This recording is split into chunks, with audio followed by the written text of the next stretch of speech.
আপনারা জানলে অবাক হবেন যে নামাজ পড়লে অনেক রোগ থেকে নিরাপদ থাকার প্রমাণ করল আধুনিক বিজ্ঞান। এর ফলে 1400 বছর আগে কোরআনের সত্যতা আবারও প্রমাণ করল আধুনিক বিজ্ঞান। এবার নামাজ নিয়ে বিস্ময়কর তথ্য দিল আজকের আধুনিক বিজ্ঞান। নামাজ কেন একটা মানুষের জন্য উপকার তারই বাস্তব প্রমাণ তুলে ধরলেন বিশ্ববাসীর কাছে। নামাজ পড়লে মরণব্যাধি রোগগুলো আপনার শরীরে বাসা বাঁধতে পারে না। নামাজের গুরুত্ব শুধু দুনিয়ায় নয়, পরকালেও এর জন্য রয়েছে সুন্দরতম শান্তির ব্যবস্থা। চলুন জেনে আসি বিজ্ঞান কি বলে নামাজ নিয়ে। সুস্বাস্থ্যের জন্য, নামাজের কার্যকরের জন্য অজু থেকে শুরু করে নামাজ আদায় সম্পন্ন হওয়া পর্যন্ত প্রতিটি কাজই মানুষের সুস্থতার সঙ্গে সম্পর্কিত। এবার নামাজ আদায় শারীরিক ও মানসিক উপকারিতার কথা উঠে এসেছে বিজ্ঞানের গবেষণায়। ইসলাম ধর্মের অনুসারীদের জন্য প্রতি 5 ওয়াক্ত নামাজ আদায় করা ফরজ। এটি মহান আল্লাহর নির্দেশে, আর এর বিধান লঙ্ঘনে রয়েছে কঠোর শাস্তির ঘোষণা। অথচ নামাজ পড়লে মানুষের শারীরিক ও মানসিক অনেক উপকার সাধিত হয়। যুক্তরাষ্ট্রের এক গবেষণায় এমন তথ্য উঠে এসেছে।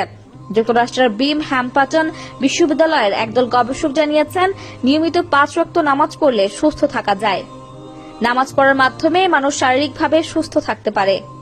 গবেষণায় আরও উল্লেখ করা হয়, যদি নিয়মিতভাবে নামাজ পড়া হয় তবে ব্যাক পেইন তথা পিঠের ব্যথা কমে যায়, নিস্তেজ ঝিম ধরা, শরীরের রক্ত প্রবাহ স্বাভাবিক হয়। নামাজ পড়ার মাধ্যমে উচ্চ রক্তচাপ এবং হৃদকম্পনও কমে যায়, যা মানুষের পেশিকে শিথিল করতে সাহায্য করে। গবেষকরা দেখেছেন, যদি কেউ যথাযথভাবে রুকু করতে পারে তাহলে তার পিঠ ব্যথা থাকবে না। রুকুতে গেলে মানুষের পিঠ সমান্তরাল হয়, কিছুক্ষণ সময় পিঠ সমান থাকে।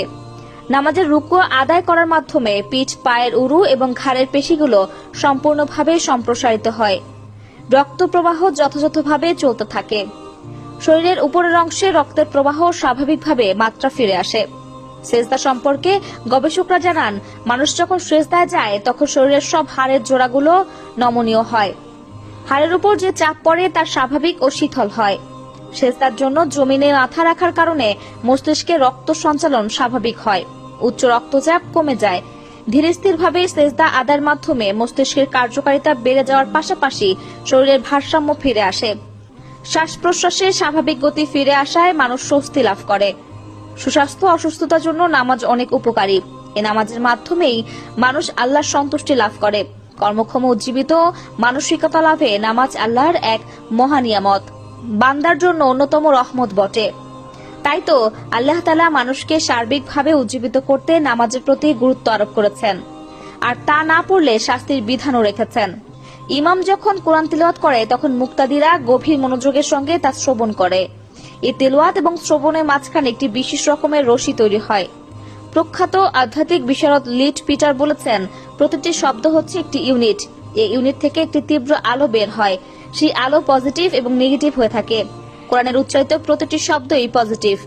নামাজের উপর যখন সেই শব্দের প্রভাব পড়ে তখন তাদের বহু রোগ শেষ হয়ে যায়। রিচার্ডস অফ স্পিরিচুয়াল ইজম গ্রন্থের লেখক বলেছেন, লোভ, লালসা, কৃপণতা, হিংসা, ঘৃণা, প্রতিশোধ গ্রহণ এরকম ঘৃণ্য অভ্যাসের কারণে মানুষ মানসিক রোগে আক্রান্ত হয়। তা থেকে মুক্তি পাওয়া মানুষের সাধ্যাতীত একমাত্র মৃত্যুর মাধ্যমে মানুষ এসব রোগ থেকে মুক্তি পেতে পারে। কিন্তু এসব রোগে